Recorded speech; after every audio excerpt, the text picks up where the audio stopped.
Well, they call it a patchwork economy, and today the evidence was there for all to see.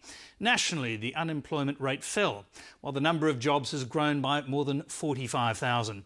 But in some sectors of the economy, the bad news keeps coming. Today, it was a turn of Qantas, with the airline slicing more than 500 people from its workforce, with the likelihood of many more to come.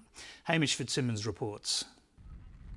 Alan Joyce flew into a storm as he announced Qantas's profit was down $42 million and that there's more rough weather ahead. We anticipate that there will be 500 positions affected by the immediate changes that we have announced today.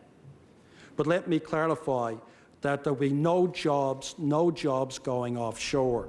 Mr Joyce says Qantas can't justify having 3 heavy maintenance facilities at Brisbane and at Tullamarine and Avalon airports near Melbourne.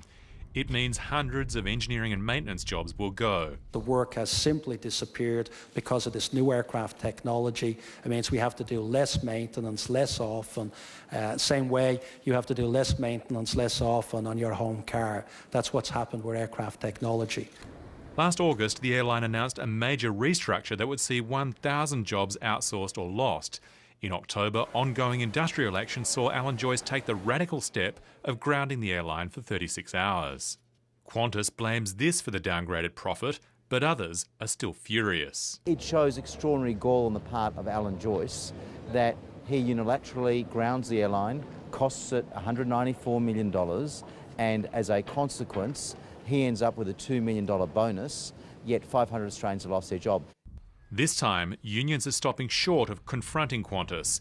Their focus is on finding work for members. If it means that state governments, federal governments and the company working together to try and get what would be known as third-party work or even RAF work in there to minimise that, yep, I think we should be looking at all those avenues. Even strident critics of Qantas, like the Engineers Union, is hoping the spirit of cooperation prevails. But it is a process that we as a union look forward to, that is sitting down with Qantas and their accountants and highlighting why these facilities are already the most efficient in the world. Qantas says it'll spend the next 60 days consulting with unions about the planned redundancies, but there's growing concern about the number of manufacturing jobs leaving the country, particularly here in Victoria. Victoria's Premier says he doesn't want to start a bidding war with other states over who keeps Qantas jobs, but he's already making his case. We've got a strong commitment to aviation. We don't have curfews here. We have a very good track record of maintenance facilities.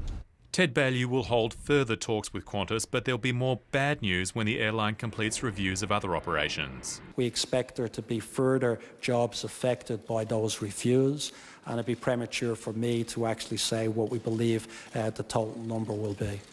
Despite this, unions claim they're positive about Australia's million-strong manufacturing sector. Yeah, it hasn't been a great year with the announcements we've seen with Toyota, Holden and Alcoa, and not a good announcement today from Qantas. But we believe that manufacturing still has a bright future in this country. Formal talks between the airline and unions will begin next week. Hamish Fitzsimmons, Lateline.